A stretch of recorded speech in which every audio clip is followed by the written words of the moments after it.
Welcome to the August 8th edition of the PFF Forecast. We have a great episode here for you. We're going to talk a little Colts because they've been in the news lately with injuries and signings and whatnot. And then we are going to get to the NFC portion of ceilings and floors and most important non-QBs. It's going to be great. We did the AFC a week ago, and we're going to do the NFC this week. Plus, of course, we'll have recommendations at the end of the podcast. Let's rock.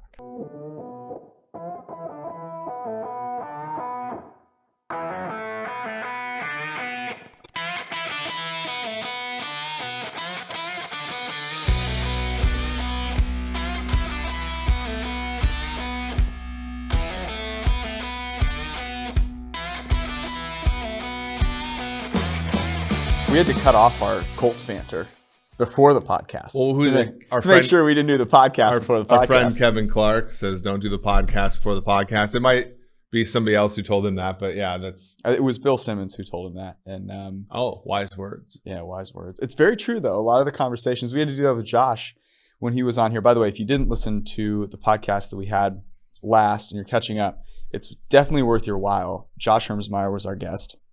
And he had some very interesting things to say about football and about other things, including we talked about not wearing underwear, which is a reason to listen to it in and of itself. Let's talk about the Colts, though. So let's kind of just review maybe the past 6 months with them. They had a left tackle retire. They traded for Carson Wentz. They had a quarterback retire, too. Sure. Yeah. I mean it was sort of foreseen, but I don't think anyone was expecting Phillip Rivers to be back. Yeah. The quarterback that retired that fucked them over was Andrew Luck. Because that's one of the craziest things about the Colts is they have hit on two number one quarterbacks. Teams would kill to hit on one, right? And they've just hit the bullseye twice. And yeah, Peyton Manning definitely worked out. But what Andrew Luck could have been. Is there any doubt in your mind that Andrew Luck wouldn't be in that conversation? The Colts would be minus 300 to win this division if Andrew Luck he's in the top tier, right, of quarterbacks. Yeah. He's still playing. The Colts sort of did it backwards, right? Because when Luck was drafted, they didn't give him a lot of the benefits of a first round quarterback. They gave him chicken shit, right? And then he still carried that team on his back. And it was right before offenses really thought about how to protect quarterbacks. Yeah. They were just hey, buddy, 7-step drop. And Luck was such a competitor that he was I'm going to put the team on my back. Yeah. And torn, lacerated spleen later, he's retiring. So they have Phillip Rivers. He rides off into the sunset. Maybe not. Maybe he'll come back. Who knows? Costanzo retires. They trade for Carson Wentz in what is seen as this okay, they're just going to try to get a guy to, be middle of the pack again. Yeah. They then go out in the draft. They draft an edge defender. And then over the past couple of months, they've re-signed players who they've successfully, and I put that in quotes because that's what you're going to talk about, drafted, right? So they signed Braden Smith. I believe it's around $17 million a year. He's their right tackle. They just extended Darius Leonard, made him by a couple of millimeters, the highest paid linebacker in the NFL, right ahead of Fred Warner, who just got signed.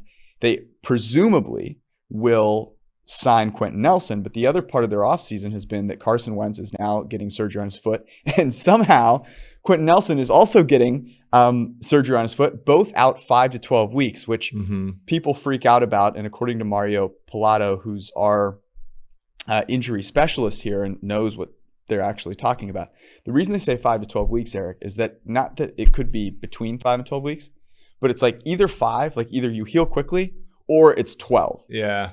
Okay. And that's how it works. So it's not going to be 7 or 9. It's it's either it heals quickly and it's 5, or it does not, and sayonara. Sorry, I'm just going to purchase something with my Seattle +3 week 1 bet. Yeah. I feel like that's just. I was shocked that it was still up there. I was in Florida. I was on the beach. I was literally on the Gulf. I was on the beach. And we already talked about this. It's the Gulf of Mexico. Yeah. I tweeted this. I tweeted out I just basically kind of patting myself on the back. I was like, how is there still Seattle +2.5 in the market? And Preston Johnson, who's a professional bettor, used to be on Daily Wager Message. He's like, they're no longer available. And I go, oh, and somebody like messaged in my replies like, no, it's available offshore, it's available. And I go, honey, I'm going upstairs. So I literally walk, I don't know, half a mile, get up into my room, dust myself off, and then log in and limit bet Seattle +3 -125 because it was still there on some of these offshores. They're just lazy, right? And I feel like this is a philosophical discussion for later, but I feel like half of sports betting is just picking off dog shit lines like that. Oh, absolutely. That people have.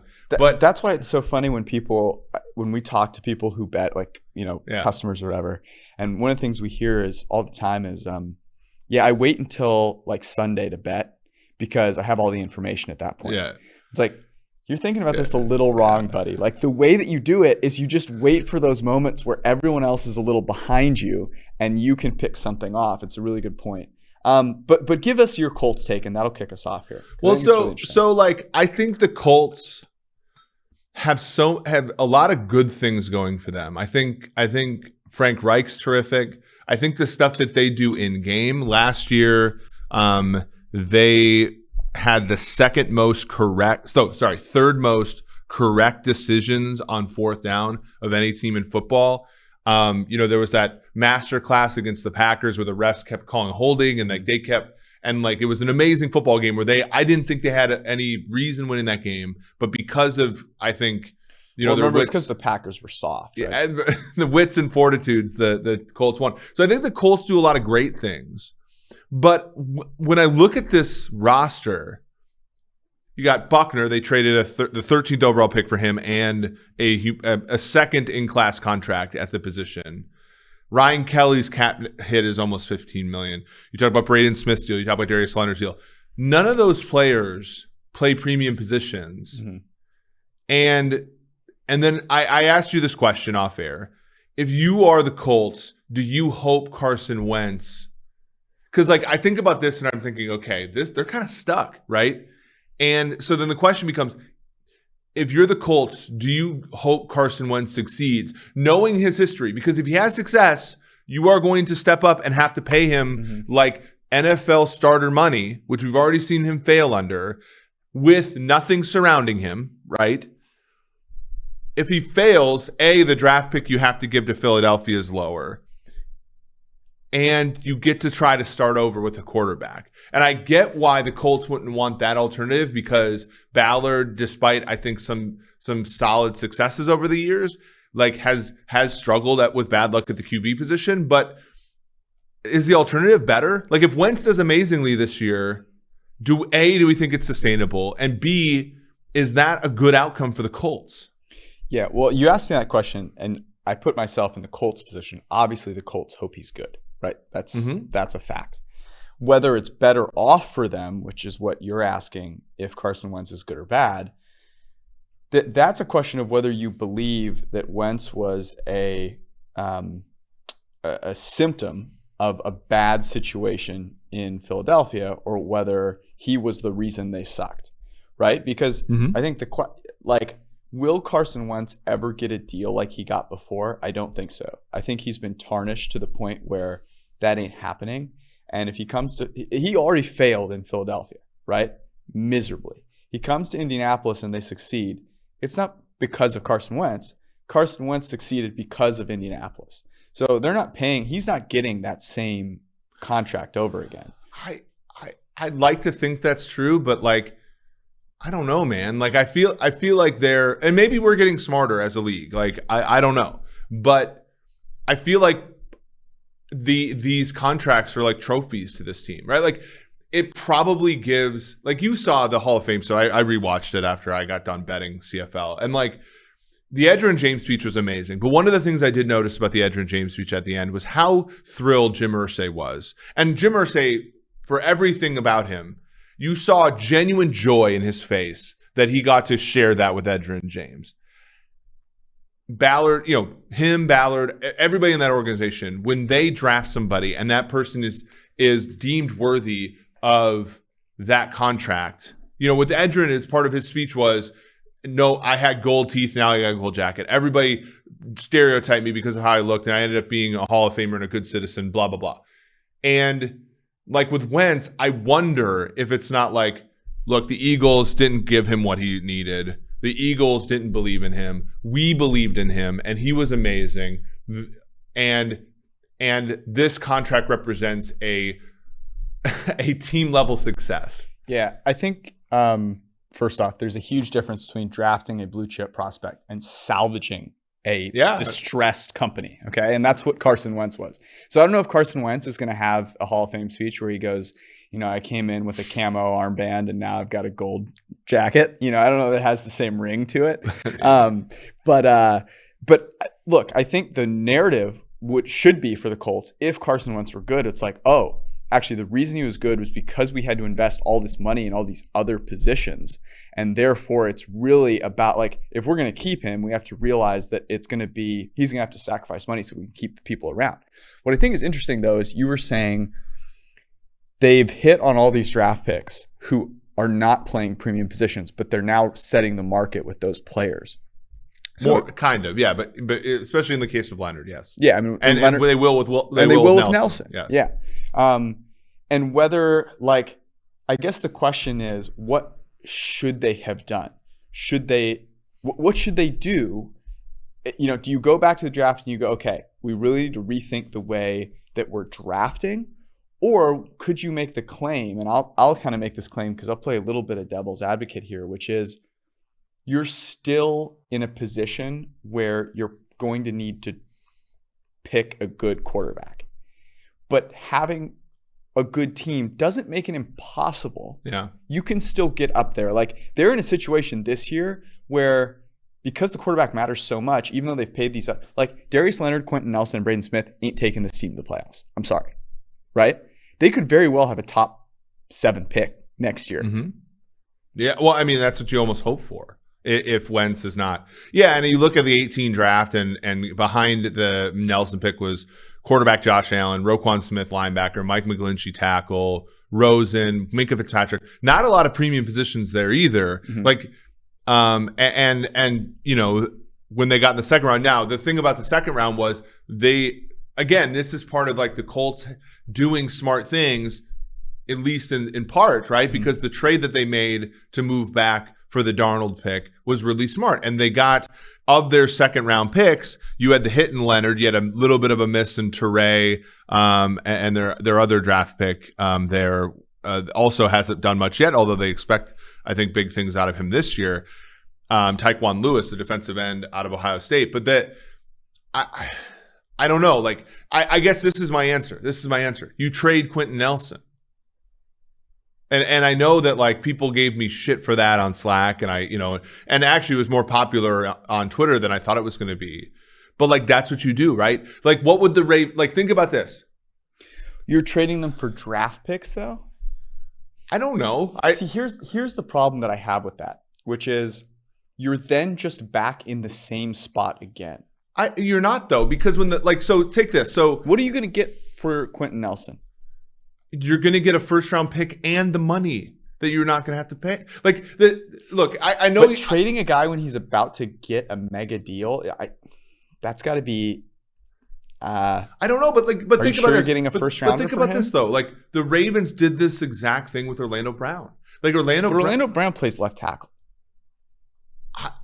I think that they viewed him as right. Oh, so you're right, because he was not a premium position for them, but he was to Kansas City. So there is a little bit of a difference there. But there is this sort of like top of the market thing where just being like, he was a good football player for them, mm-hmm, right? Mm-hmm. And it's not enough necessarily just to be because here's the thing.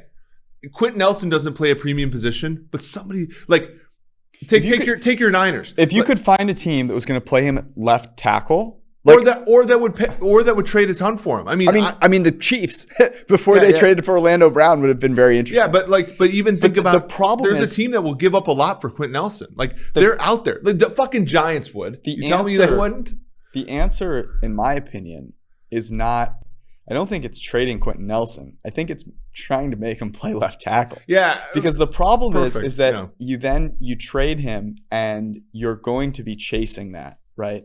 And you've gotten rid of a very good player. Yeah, you saved the money, but now you're going back into the draft and you're going, okay, well, what am I doing? Am I trying to draft a left tackle now? That we hope is good that we can then eventually pay. To me, it's all about the draft and how you look at these things down the road, which is, if I pick a really good player in a non-premium position, am I prepared to pay him long term? Well, that's what Kevin Cole said about, or maybe it was Josh on the podcast. I can't remember, but it's like, and now this wasn't the regime that signed Chubb, but when you draft a running back in the second round, like, and he does well, you're not like this. The die is cast, right? Yeah, it's going to be super interesting to see, by the way, what happens with J.K. Dobbins in Baltimore. Well, and Patrick Queen, although Queen didn't play. Queen, even I think the Ravens would admit, did not play well last year. It might be sort of solid for them. Okay, so let's back this thing up for a second here, because I think the difference for me would be, I would because like I sort of want to talk about two teams with respect to this discussion. The first one is the Niners and how I think trading Buckner was, regardless of result, was a very smart move, because now you had, look, you got the 13th overall pick, which gave you a ton of leverage, a ton of you had 2 picks in that opportunity, but you also forewent the necessity of, because the thing is, you're not going to pay DeForest Buckner. He's a terrific player, but you're also like, you also want to get something, like, it was a good move for them. It was a great and move. they get 20-ish million APY. That's what you get in addition to the, as you said, the uncertain pick, and it doesn't look like Kinlaw is going to be all that good, but like but you get the money back, because now the Niners need, he'll be great this year with Nick Bosa back. They need that money. They need that money right now to hang on to, like, if they didn't have that 20 million, Jimmy G's are already gone, right? Yeah. And so you have, and they might get a premium pick for Jimmy G if some of the, you imagine if you get another quarterback injury in the league, Jimmy G's out the door. Can you imagine if you get a first for Jimmy G? And you have that flexibility because you thought ahead. You would essentially get 2 first-round picks for making that decision. And to me, that's the answer to some of these, which is, and I said this on air. I said, some team is going, he's not valuable. That's not what we're trying to say. It's just that there's going to be another team that is going to value him more than you, and you have to take advantage of that. Yeah. It's not that the guy's not valuable. I think the moral of the story would be, if you look at the league and you look at all the positions and you go, okay, where am I in terms of the highest paid at that position? If it's not quarterback, edge defender, wide receiver, like tackle, left tackle, what are you doing? Yeah. I think that's where you have to look at it. Like, if you go and you say, okay, which teams are going to be successful, and you look at that, and that way you can help kind of prepare for these things. And here's my last point about this thing, and we'll move on to the actual. Well, I had one more thing now that you've. Okay, go ahead. Sam Darnold. I asked the same question about Sam Darnold. What do the Panthers hope? Because if I'm looking at this, I sort of see either he's terrible, in which case you gave up a relatively high draft pick, the opportunity cost of taking Justin Fields, and a year of Joe Brady's career that you're not getting back. That's a bad outcome. If he's okay, like, what the fuck are you here for? And then if he's great, we have enough data to know that Sam Darnold's not great by himself. Joe Brady's a head coach. You got to pay him. You got to pay him pretty good money. And you look at these, and now Greg Little, Brian Burns were pretty high leverage picks. But you look at last year's draft class: D tackle, D end, safety, right? Corner, safety, D tackle. Like, I look at Carolina and I think some similar things. I just don't think they're as smart in game as Indianapolis. But I think about, like, I just think the middle class of quarterbacks is just not worth doing at some level. You're getting nothing from me. I mean, it blows my mind that the Carolina Panthers were so enamored with Sam Darnold that they decided not to draft Justin Fields. Like, the Niners literally have a quarterback better than Sam Darnold and went and moved up to 3 to draft a young guy. Like, some teams like absolutely baffle me, but here's what I wanted to talk about, because we were talking about Wentz, talking about we've talked about Goff a bunch. Both of them got paid off of like 1 year. You following me here? Who do you think I'm going to bring up? I mean, Josh Allen. So Josh Allen is now the second highest paid quarterback per year, right? It's Mahomes, it's Josh Allen. Who's the other 40? Dak Prescott is the other $40 million a year guy. We look at Wentz and Goff right now and we go, these guys are just anything but franchise guys, right? Both on new teams, both seen in such a different light. But let's look at their careers here. So Carson Wentz, rookie year was not very good, 22nd highest PFF grade. Second year, obviously, they get up to an amazing start. He has the 6th highest PFF grade, tears his ACL, they win the Super Bowl. Next year, 14th highest graded quarterback. And, you know, they give him this incredible deal, really big deal. Jared Goff, first 3 seasons. First year with Jeff Fisher is an absolute atrocity. Second year, 15th highest graded quarterback. His third year is the 8th highest graded quarterback, 86 PFF grade. Gets the mega deal. Josh Allen, first year, not very good, pretty inaccurate, 27th highest graded quarterback. Second year, also not super accurate, 28th highest graded quarterback. Last season, 7th highest graded quarterback, 90 PFF grade. I know, man, and it's do you think, first off, what's the difference between Josh Allen, and I know it sounds just absurd to say this, and I'm kind of setting it up for what I think the difference is, but what is the difference between Josh Allen, Carson Wentz, and Jared Goff?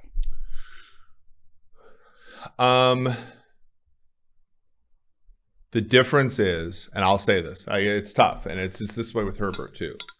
The difference between Josh Allen, Jared Goff, and Carson Wentz is that we were all wrong about the possibilities that Josh Allen possessed, and we are all a little bit gun shy about about talking about his regression, right? In some sense, Josh Allen did something last year that was in the NFL, frankly unprecedented, and I think a lot of people are kind of shook by that, right? They're not willing to sort of ask the question of regression for Allen, right?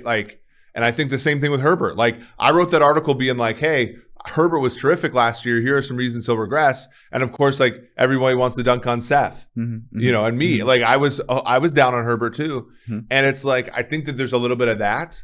I think that there is a likability to Josh Allen that is, everybody. So we talked with somebody, there was mentions in our comments, why aren't you talking about the fact Lamar Jackson's not vaccinated? And it's let's be honest, Kirk Cousins is less likable than Lamar Jackson, right? And so people are going to talk about Kirk because it fits into the stereotype of a guy who's kind of a selfish asshole, right? And no one's going to talk about Lamar, even though it's a very similar thing. And I think with Josh Allen, Josh Allen's an immensely likable guy. And so we're going to be, and Justin Herbert too, has Justin Herbert ever come off as a jerk? That's a good point. So I think there are a lot of biases where we're coming in and we're not necessarily as sober as we could be about the prospects. Because look at this, and it's even worse than that, what you said, George, because Josh Allen accumulated less than $5 million of value on the field. If you take WAR and project it out, less than $5 million on the field the first 2 years, or less than $6 million, let's say.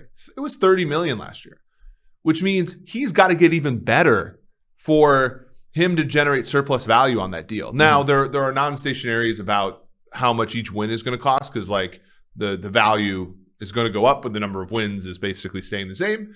But that's an important point, because it's not just that Josh Allen has to become what he was last year again. It's that he's got to get better. And that was the whole thing with Goff. I was talking to Brad on the way here. It's Goff in the first 4 years of his career generated $70 million in value and made 30. Last year, he made 29 in that 1 year and generated 14. 14 is not going to kill you unless it costs 29. And that's with Allen, the stakes are high. It's not only that he has to stave off regression, it's that he's got to get better. And that's, I don't know, man, that's a tough bet. It is. And I was thinking about this because I was look, it just and this is the thing you're talking about, it feels different with him than it does with Jared Goff and Carson Wentz. So I went back and I looked at a bunch of data and I was trying to figure out like what I thought it was. I think there's kind of three things that I boiled down to, because all of them had really nice situations when their best year came about. And I don't want to undersell what the Bills have done. They brought in Stephon Diggs. Okay. They surrounded him with really good receivers other than Stephon Diggs.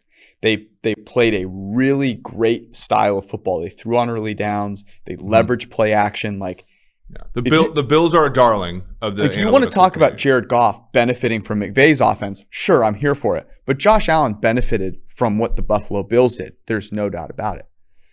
Carson Wentz, in that year with Philadelphia, had one of the most amazing years under pressure that we've ever seen. Third down and under pressure, he was absolutely out of his goddamn mind. And you can go look at the quarterback annual and look back.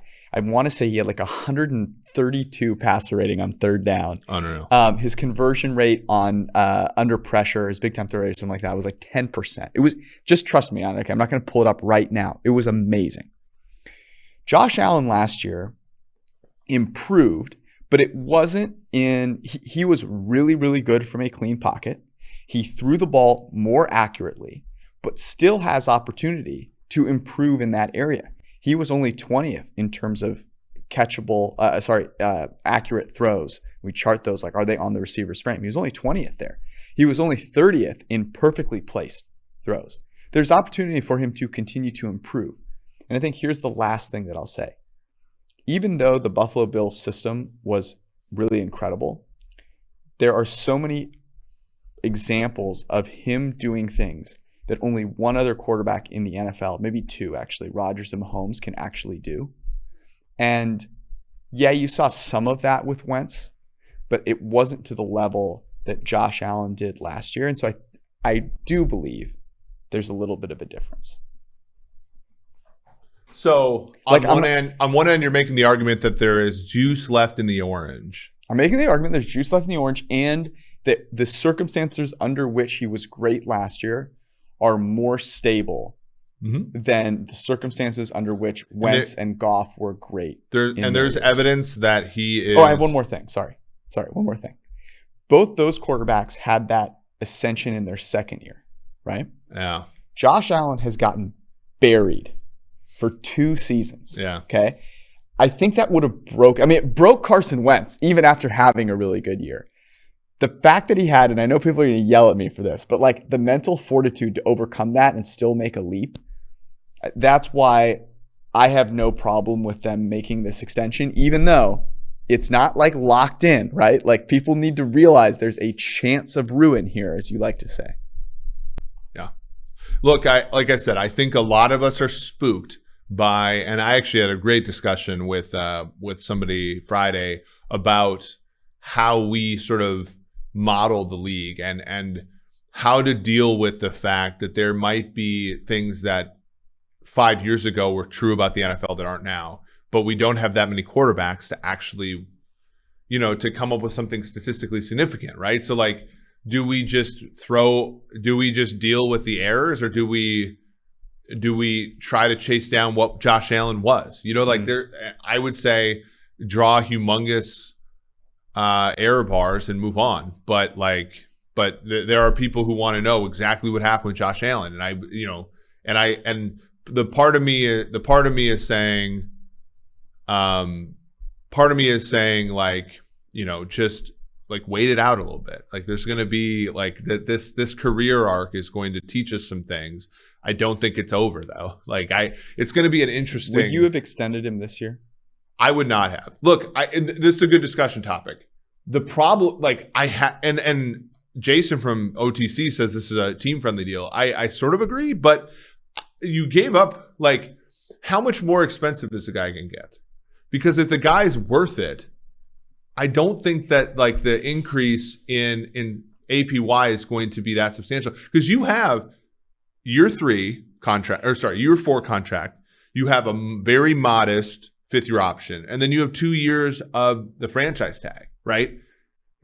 You're surrendering 4 years of control for an awful lot. And I think that's what's going through the Browns' minds. I think that's what's going through the Ravens' minds. I think that's one of the things that when I look at something like this, I'm a little bit nervous about, like, did you have to do this early? Like, are people tilted by the Goff and Wentz deals being done after year 3? Let me tell you what it is. I'm going to make another analogy here. Okay. This is going on one good date and being like, you know what? Yeah. Let's go steady. Jeez. I've never personally had the let's go steady conversation, but like you know what I'm talking about. It's like, okay, one good date. Here it is. We're next time I see you, I'm going to ask you to be my girlfriend. That's what this is. Whereas you still can get her to go on another couple of dates and find out like what the deal is. That's where I think the error is, because Mahomes is making $45 million a year. Let's say Josh Allen has a year this year that's absolutely amazing. Okay, let's say he wins the NFL MVP. Okay, great. So you have to pay him a few more dollars. Not a big deal, but there's a chance that he does not have as good a year this year. And then you go, you know what? I'm glad we didn't commit $40 million here, because we want to make sure, like, as much as you like the guy, as much as you like the girl after the third date, you got to be a little pragmatic there, but it feels better. No one wants to, pull the hair back when she's throwing up in the toilet. But Jesus. I feel like took it to a different level. I feel like this is a different Everybody level. Says in the comments that you have the bad analogies. I'd figure I'd like even the score here. People hate my analogies. I think they're fantastic. I think they're fine. Yeah, thank you. But I agree. It's like, it's sort of a weirder thing. Like, say Allen comes out and has like a Kirk Cousins type year and like 2 WAR instead of 3 or 4 WAR. And you're like, it's like, it's kind of weird, right? It's sort of like a setback, whereas it's sort of like the shine is off, right? And that's like why a lot of people. Well, yeah. I want to see, you did a lot of things to get this offense to the point where it was, see what happens with a little, like what happens if Stephon Diggs gets hurt? Yeah. I'm not saying like Stephon Diggs is amazing. The fact that he's always open really helps. What happens in those situations? Anyways, we'll continue this conversation as we go, certainly throughout the season. We're going to get to floors, ceilings, and most valuable non-quarterbacks. We're going to try and do it in like 20 minutes. Before we do, a lot of good stuff here. This is the very last day. You're listening to this on Monday. Maybe it's on Sunday night. We have some loyal listeners who we love who get this on Sunday night and they listen to it. There's only one day for the Flash 25 sale. It's 25% off on pff.com, and it only lasts until midnight on Monday. So go make it happen. Fantasy football draft guide, the rankings and projections, there's so many great rankers. Dwayne McFarland's going to be joining PFF officially this week, so you'll get all of his great stuff and his great article content, cheat sheets, everything you need can be yours for $7.50 a month with an Edge subscription, and of course, get 25% off on the props tool. DFS Optimizer is locked and loaded this week. There's going to be some new stuff coming from a spreads totals perspective this year. You're not going to want to miss out. So go make that happen. Flash25 is the promo code. Also, Fantrax. Fantrax, if you are hosting a league, you got to head to Fantrax and use it, because if you're trying to do anything creative, Yahoo, ESPN, not going to get it done. But Fantrax will. Multi-team trades, player salaries with contract options, makes keepers possible. Go to fantrax.com/PFF and get a chance to win a trip to any regular season game this year for you and your entire league. That's actually really fucking sick. What game would we go to? This year? I'm telling you which one right now. Go for it. It'd be Patriots Bucks. Oh yeah, of course. Yeah, that one. Sunday night. It's already the highest resale ticket value. Yeah. Also, I thought it was going to say Niners Chiefs. Well, if Trey Lance is playing, then yeah. Also, at DraftKings, I don't know if you know this, but college football season is just around the corner. And I just made a bet today on a win total. Which one? Coastal Carolina over. I could have called that from a mile away. DraftKings Sportsbook, America's top-rated sportsbook app, is putting new players in the center of the action with $200 in free bets instantly. If you bet $1 or more on any college football game, it is so easy. There are plenty there. You can go get the college football preview guide to help you make that decision, plus all the great content at pff.com. It could not be easier. DraftKings Sportsbook is also, unlike many, reliable and safe. so you don't have to worry. Download the DraftKings Sportsbook app now. Use promo code PFF to receive $200 in free bets. When you place $1 on any college football game, that's promo code PFF for $200 in free bets. It's only for a limited time. You must be 21 or older, New Jersey, Indiana, Pennsylvania only. New customers only. Restrictions apply. See DraftKings.com/sportsbook for details. If you're a gambling problem, call 1-800-GAMBLER or in Indiana 1-800-9-WITH-IT. And now, you just slacked me. I don't know what it's going to say. Something crazy.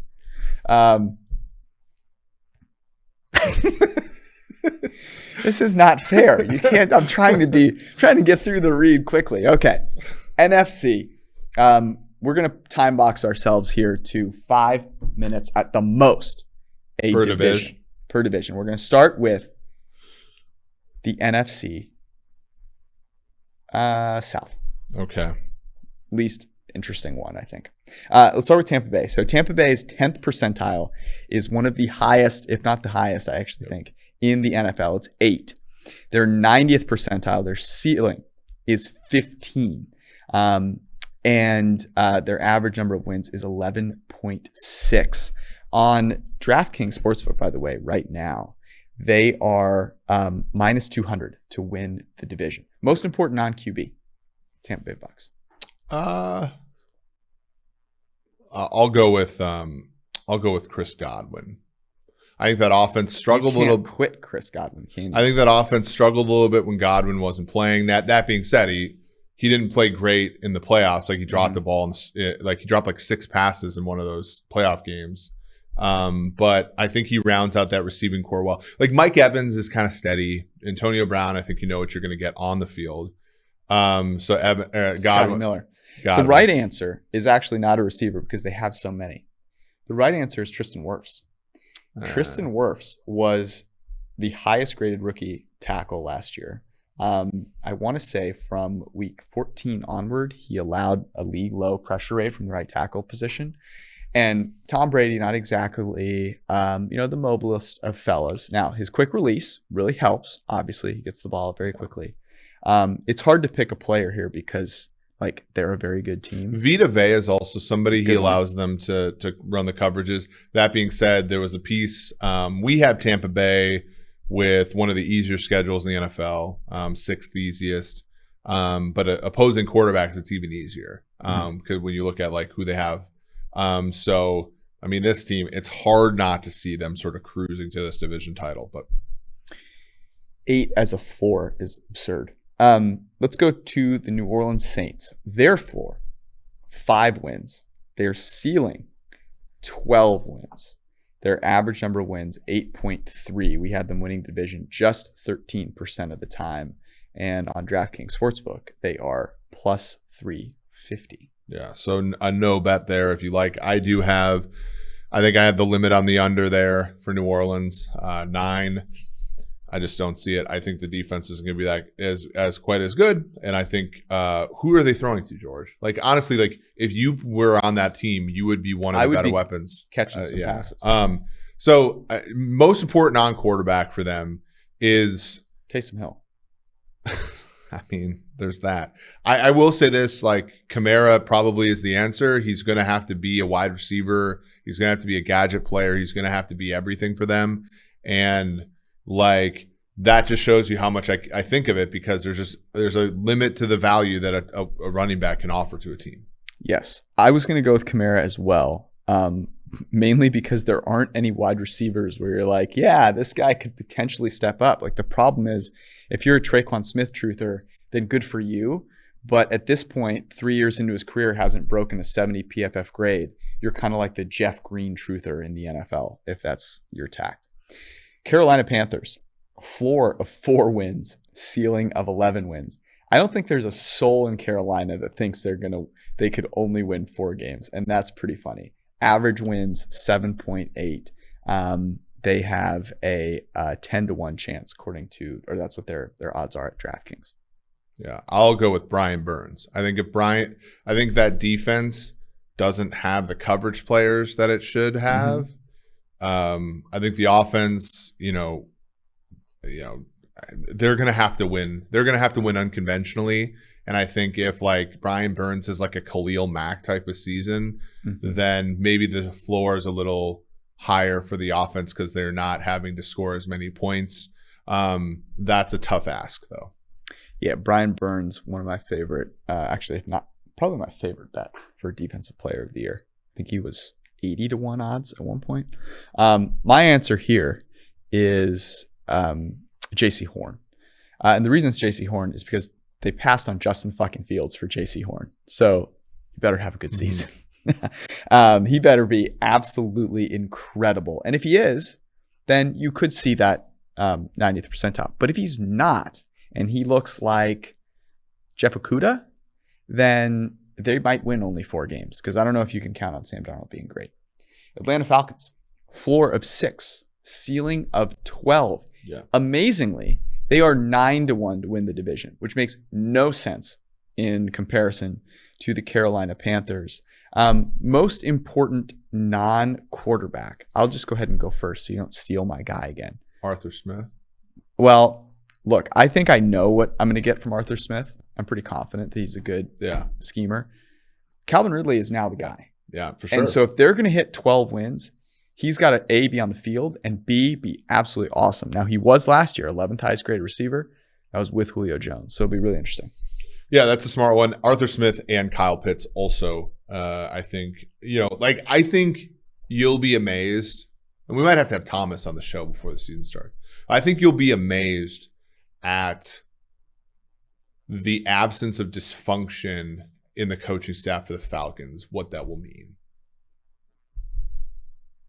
Like, I think we underestimated the amount of dysfunction that on a weekly basis. Like remember 2009? Do you know something I don't? Remember 2019 when they literally in the middle of the season said, fuck it, we're going to have 3 people call defensive plays. Yeah, but it helped. Sure, but it was like noise, right? It's like the most classic Falcons-y thing of all time, right? Yeah. But like there was so much. I felt like there was a lot of. It felt like there was a lack of just like sort of overall thematic consistency. I think Arthur Smith will probably offer more of that. To be seen. It's going from coordinator head coach. I mean, I'm confident his offense will be good. I don't know that we're like looking at the greatest manager of all time. Let's go to the North. Start with the Green Bay Packers. Their floor is 8 wins. And again, another very high floor. Their ceiling not quite as high as the Bucs. I'm so glad I only ran that stupid simulation once with Jordan Love. It was like a waste of my goddamn time. Yeah, my 35-1 Green Bay Packers Super Bowl futures are exquisite. Their ceiling is a 14-win season. They are the prohibitive favorite to win this division at -160. Most important, not quarterback. By the way, -160 bettable. We have it at 70%. So get yourself some Green Bay there. Most important non-quarterback is Devontae Adams, I think by a country mile. And part of that is how well distributed the rest of the team is. You look at edge player, they have 3 good edge players. You look at defensive back, they have 2 or 3 really good defensive backs. Linebackers doesn't matter that much. Offensive line, maybe Bakhtiari is a case you can make because they lost Lindsley. That offensive line isn't necessarily as impressive as it used to be. But Adams has to be that guy, right? Like he has to, and for them to get like the 1 seed and all that kind of stuff again, he has to be as good as he was last year. You hit on the nail on the head. People will talk about how the Packers' record is undefeated when he's injured. First off, go look at the opponents they played. Secondarily, this isn't about winning a game against an average team. To be the most important non-quarterback, you have to be integral to winning the games that matter. And they are not going 14-3 unless Devontae Adams is absolutely amazing. They need a secondary option if they're going to face Randall Cobb. unless they get lucky in the playoffs and face a bad defense. But Randall Cobb, Jordy Nelson, Calvin Johnson in his gold jacket. Look, John Kuhn was coming back. Kumaro. The Minnesota Vikings, floor of 5. Which you probably didn't put in the 1 in the binary variable column for is quarterback vaccinated, or else it might be a little lower. And 90th percentile, their ceiling is 11. They are +250 to win the division. That's too high. That's not high enough to make that bet. We would have them more like 6-1 to win the division. No, 5-1. Sorry. Look. I've made my thoughts known. I think Cousins is a good enough quarterback. To me, the thing is, if you are betting on the Vikings this year, you are betting that Justin Jefferson, Adam Thielen, Dalvin Cook, and Kirk Cousins, and all of them, and that bet, all are as good as they were last year. And that was Cousins' best season, I thought. Mm-hmm. And Patrick Peterson's, by the way, rumors out of Winter Park is that Patrick Peterson looks old. Oh, surprise, surprise. Danielle Hunter comes back the way he was, and all the other improvements they made to the defense all hit. If you get regression on the offensive side of the ball, I'm extremely skeptical. The most important non-quarterback for them, though, is Justin Jefferson. I mean, he has to be Randy Moss-like for them to have a shot. And, I mean, he was already Randy Moss-like last year. And Randy Moss, when he was a rookie, had 17 touchdowns. When he was a sophomore, he had 10, right? Like, regression happens to the best players. Even. Yeah, I was going to say, I mean, Justin Jefferson is the easy choice, but I'll give you another one. Obviously, the Cardinals were letting Patrick Peterson go because they thought he wasn't great anymore. If not, they would have kept him because they love Patrick Peterson. Yeah. And for that reason, I think it's Danielle Hunter because there really is no one else there that's going to create a pass rush. And if he can't, then they're going to get exposed on the back end. Especially because they tied up $11 million in Dalvin Tomlinson, who is playing a position for which he is not a plus pass rusher. He's playing 3-tech. He'd be a better nose there. You're right. This is the first time in Danielle Hunter's career that he will not be playing for a full season without like a former Pro Bowler. So yep. It's not only coming back from injury, but it's also playing a role he's never played before. Exactly. And last time he was on the field, 2019, 7th highest graded edge defender. Yeah, so he's a great player for sure. The Chicago Bears, floor of 4. Yep. And a ceiling of 11. I think this accurately depicts the Chicago Bears. The floor, of course, if Andy Dalton starts the whole season, and the ceiling, of course, if Justin Fields does. Yes.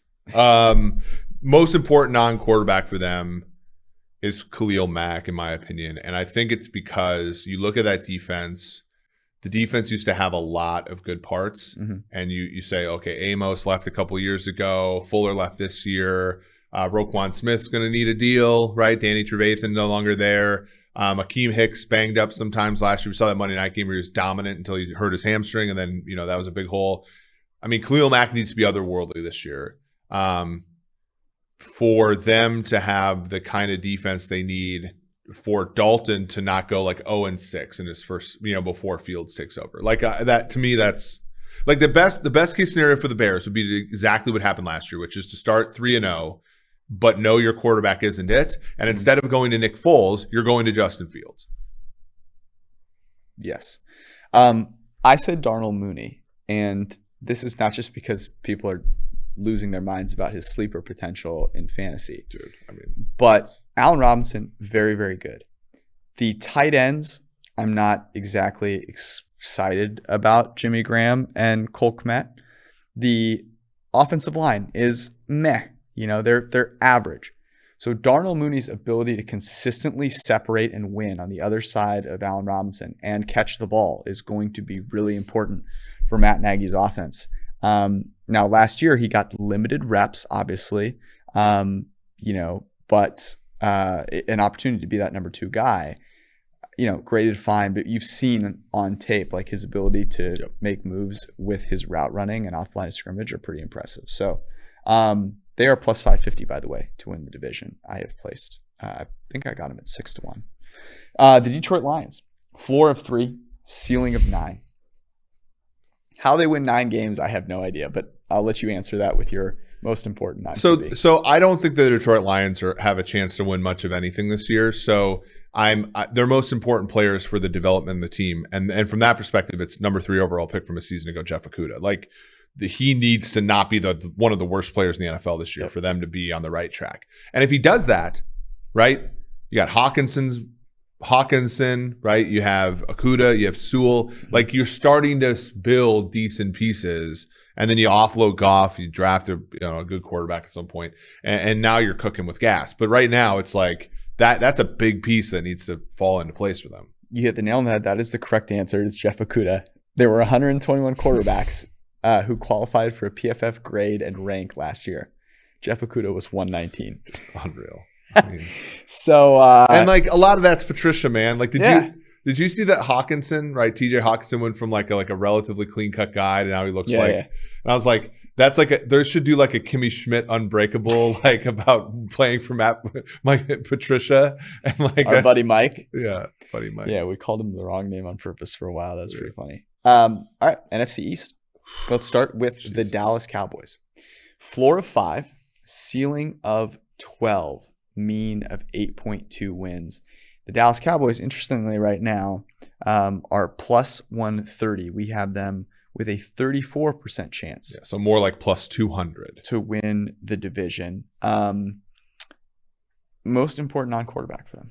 Yeah, we have for if you look at this at our simulation, like we have the right order relative to the market, but we're far scrunchier, closer to the mean there. Most important non-quarterback. This seems really I'd hate to let like the fantasy Twitter terrorists win, but it is CeeDee Lamb. Like if CeeDee Lamb plays out of his mind this year, you have a down payment of Gallup and Cooper, who are already really good. It was sort of like, again, when like Moss went to Minnesota, Carter and Reed were already 1,000-yard guys, and this guy blew the doors off. Because Dak's I think, like, this is a hot take, but I think Dak's going to go through it this year. Like his shoulder's kind of fucked up. The offensive line is better, but still always kind of hurt. And that defense is ass. So like he's going to have to, like Dak is not going to be able to carry this team by himself this year, I don't think, right? And so if CeeDee Lamb can go off and become the player we all thought he was out of Oklahoma, it goes a long way to helping this offense. I agree with you. And I thought about picking one of the 3 wide receivers. I actually would lean Cooper if I had to pick one of them, because him being consistently awesome will allow the other two. Yeah. I think it's to be seen whether CeeDee Lamb like assumes that number 1 role. Yeah, I don't think he's the number 1 guy. I think him being a great 2 is important. Michael Gallup is very good. Yeah. I'm gonna say though that it is Trayvon Diggs. Okay. Because they're still starting him. Yeah. And he looked really bad last year. But remember, I mean, Richard Sherman talked about this. Like, that defense had no idea what it was doing. And you bring in Dan Quinn, who hopefully can figure it out from a defensive standpoint. These guys will know what they're doing.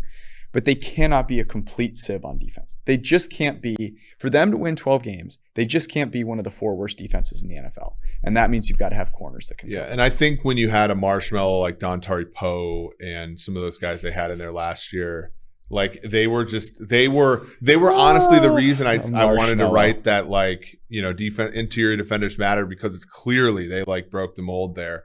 I mean, the thing about I think Cooper's consistent. I think that what you get out of Lamb is like going to be whether that you're grinding out an NFC East, or we're all saying, what the fuck did we not bet Dallas plus 130? You know what I mean? Like that's going to be the difference here. The Washington football team, floor of 5 as well, ceiling not quite as high as Dallas at 11. That's all about the quarterback. I want to take a little bit of time on Washington. Okay.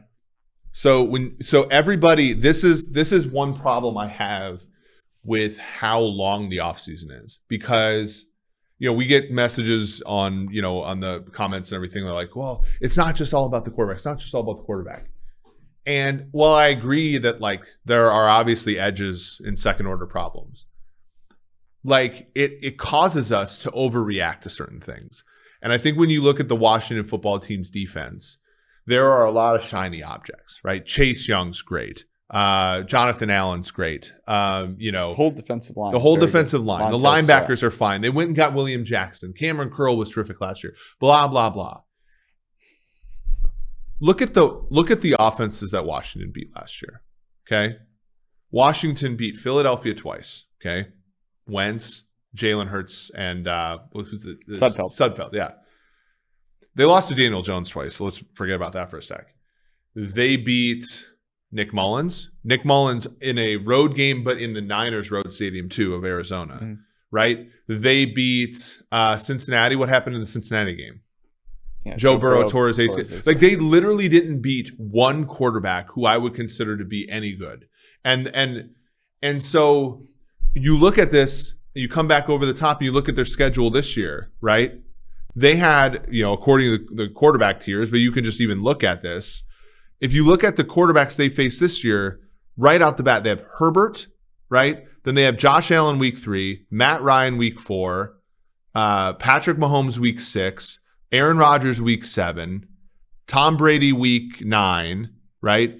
Russell Wilson week 11, Derek Carr off a short rest where you have to travel to Vegas after a Monday night game, right? Dak Prescott twice in the latter half of the season. Like, is Ryan, like, and this is a team that has a 5-win total last year, 5, right?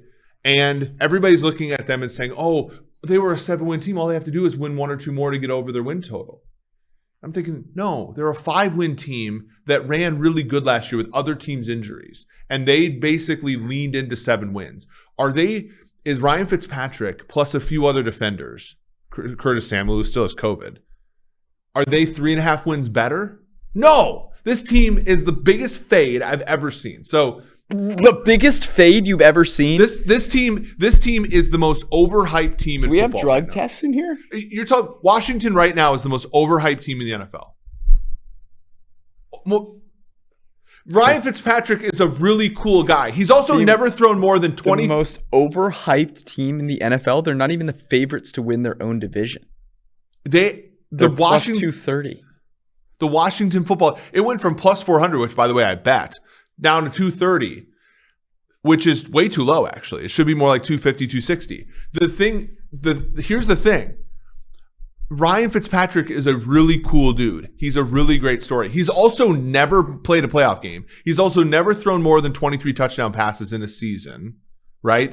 Since when are we using touchdown passes? I'm saying like he's never started enough games to have a good enough season to like he's always compete. Playing on garbage ass teams. Why are the teams like this is the hot dog suit guy meme? Why is the team garbage?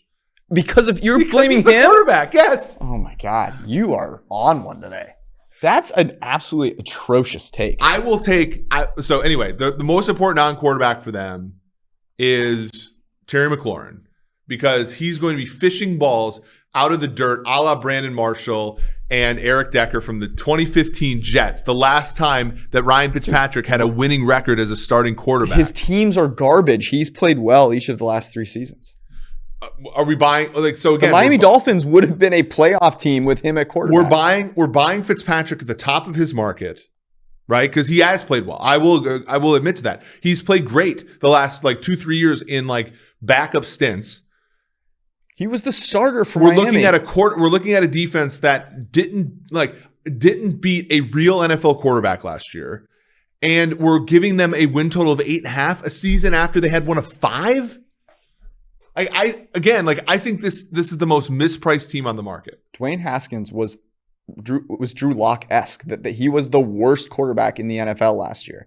Their coach had cancer. Yeah, and he was a Spider-Man meme with the other quarterback opposing him. That's why they won 7 games. What do you mean a Spider-Man meme with the opposing? Dwayne Haskins was playing against Carson Wentz. They were equally bad. They're still playing the Eagles this year. The Eagles didn't pack up shop and move. They're still playing the Eagles this year. Your hatred for the Washington football team will not stand, and I look forward to you. I made a lot of money betting them over last year, and I was lucky to do so. Eating your words. I'm not saying I'm betting over 8.5, but they're going to suck thing. And yes, Terry McLaurin is their most important non-quarterback. That was really a lot for all of us. Let's go to the New York Football Giants. 4 is their floor. Their ceiling is 11 wins. I hope you don't have a Sermon on the Mount prepared for the Giants. No, I mean, they're a better bet to win the division than the Washington is. Yeah, they're plus 450. Yeah, that's a better bet. Absolutely. Okay.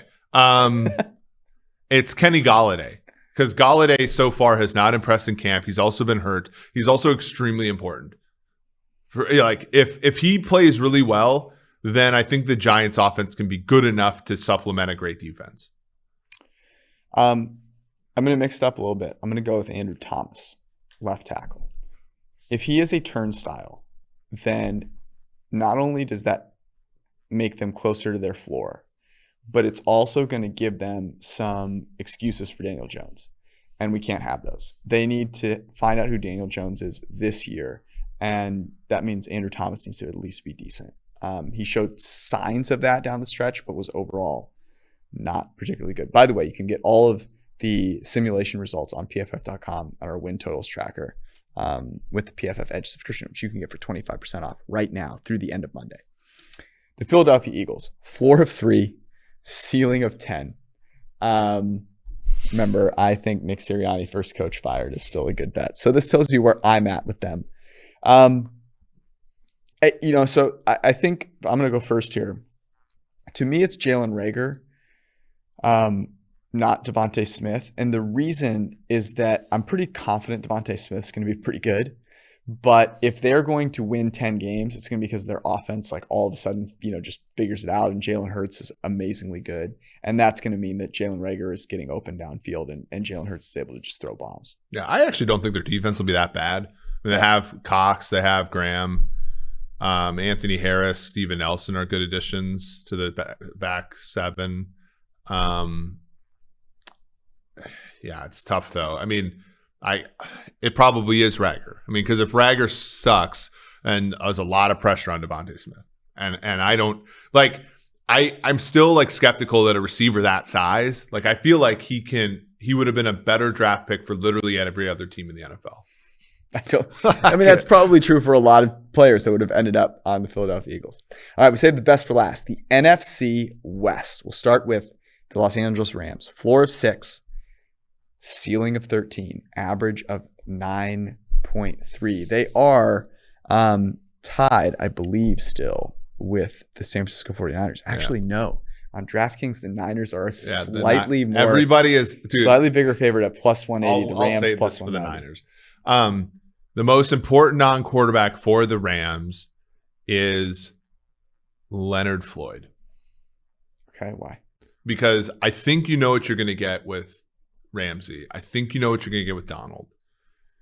Like, I don't think those guys being brilliant and everybody else, having modest seasons or worse is good enough. Because, I don't think Stafford's good enough to, overcome a bad defense. So they need to be a great defense again. Raheem Morris is now there. A lot of people like Raheem Morris. I'm sort of whatever on him. If Leonard Floyd can get 10, he's got to live up to the $16 million he's now being paid. Mm-hmm. If he can do that, then I think that they have a shot. Yeah. I kind of want to just pick the safeties for the Rams.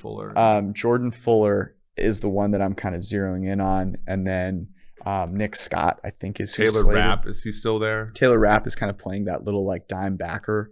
The Sua Craven's role. Yeah. So because of what Brandon Staley did with John Johnson III, wore the green dot, Derwin James wearing it now, and with the Chargers. Look, I'm pretty confident that Cooper Kupp, Robert Woods, they're going to be good. Jalen Ramsey, Aaron Donald will be good.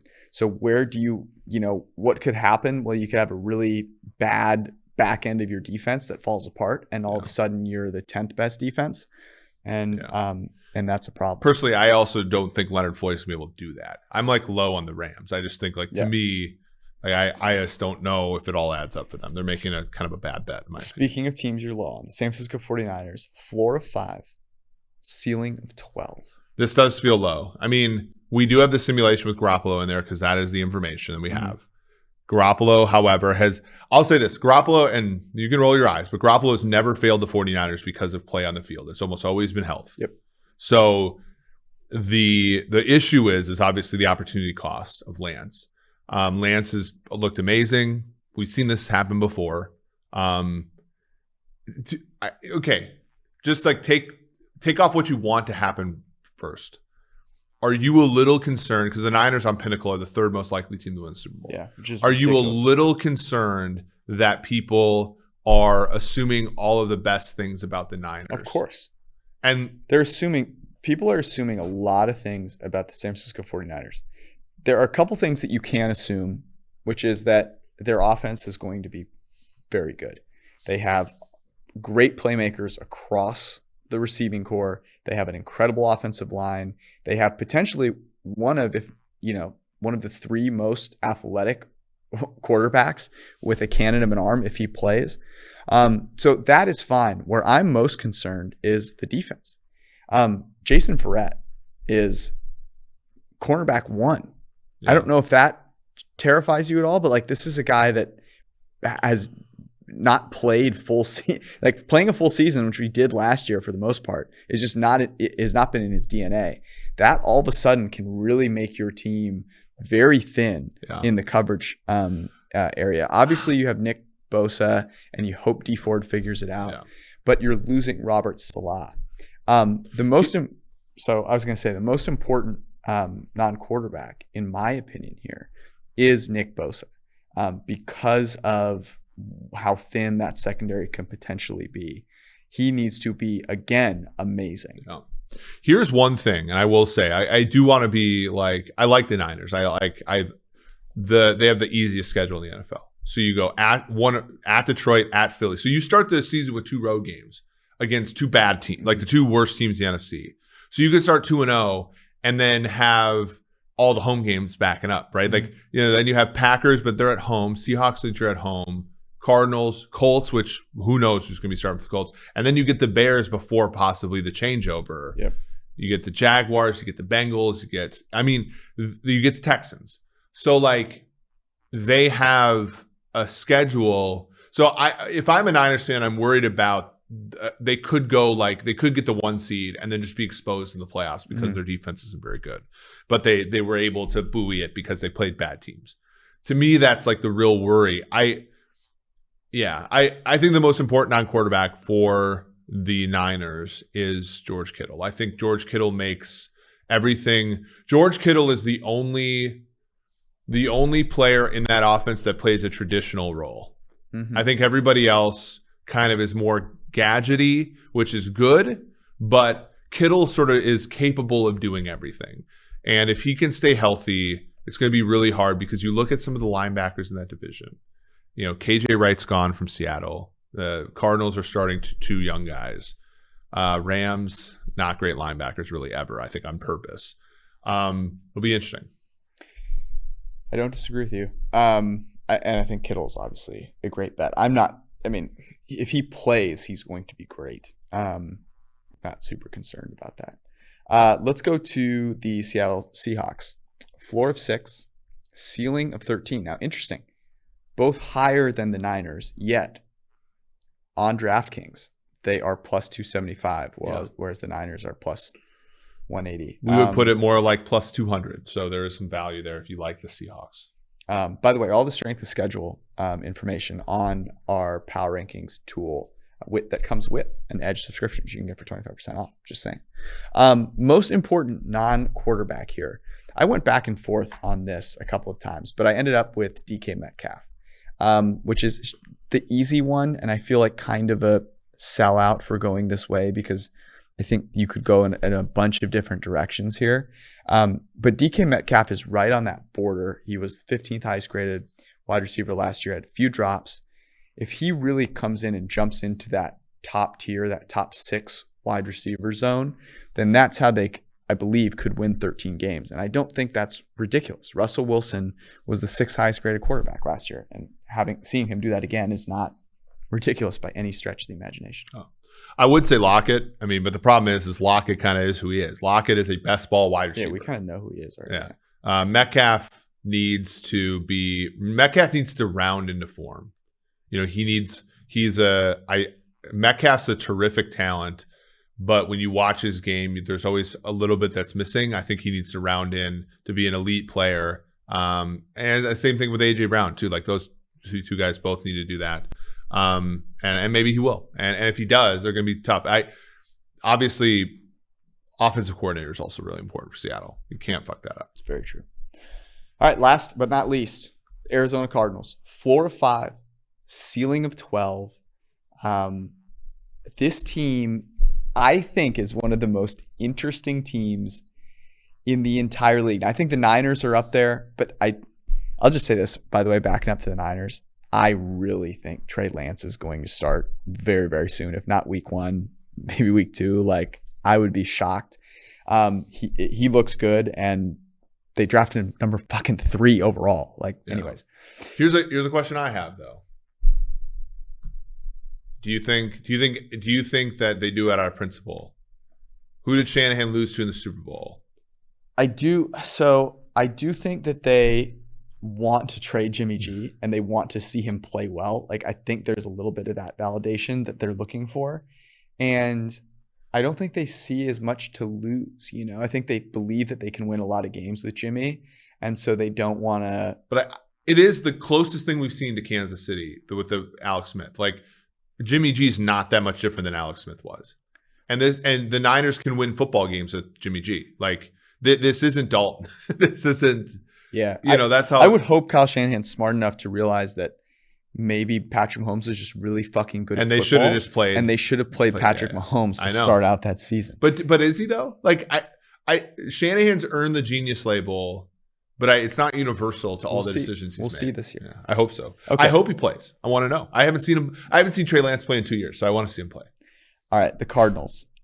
Most important non-quarterback. Like Hopkins, isn't it? Or is it Cliff? Like, if Cliff needs to shape up, man. It has to be Cliff. If DeAndre Hopkins spends 98% of his time like he did at left wide receiver last year, I'm gonna cry. He only had 96 snaps in the slot. Look at Kansas City. Tyreek Hill played more snaps in the slot than he did out wide over the last 8 games of the season last year, and it was amazingly successful. DeAndre Hopkins should play more all over the field, and that offense needs to be more creative. So yeah, I think it is Cliff. I think Rondale Moore, by the way, has impressed in camp. They do have a receiving core for which they're going to play AJ Green until he runs into the floor. He's already injured, by the way. Yeah. They have no excuse to the receiving core. Like, the AJ Green should not be playing, and it should be because they have Andy Isabella and those guys. But they'll fuck around and find out, I guess. All right, that was it. We made it through. Let's do recommendations real quick. Do you have one ready to go, or should I? I do. There's a book called The Extra 2% by Jonah Carey. I know Carey's had his issues. I'm not trying to diminish them. I haven't looked them up, but I do remember him getting in trouble. But I thought this book was very good. It was, if Moneyball had not been written, this book would have stood in for Moneyball. So it's about the Tampa Bay Rays and how they went from sort of one of the most, losingest franchises, dysfunctional franchises, to the pennant winner in the AL in 2008. So I like it. I have 2. One, I promised this off the back end of Josh Hermsmeyer's recommendation. My favorite hot sauce, which is All City Cafe. You can find it on Amazon. The Cayenne Habanero. They used to have a ghost pepper. I was the only person that bought it.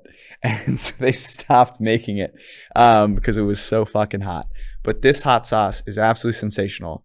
I use it. You can use it for wings if you're doing wings. I put it on salads. I'll put it on absolutely anything. It's amazing. And then I have some recipes I'm saving up though for next week. I've been doing some cooking and I've got some great ones for you next week.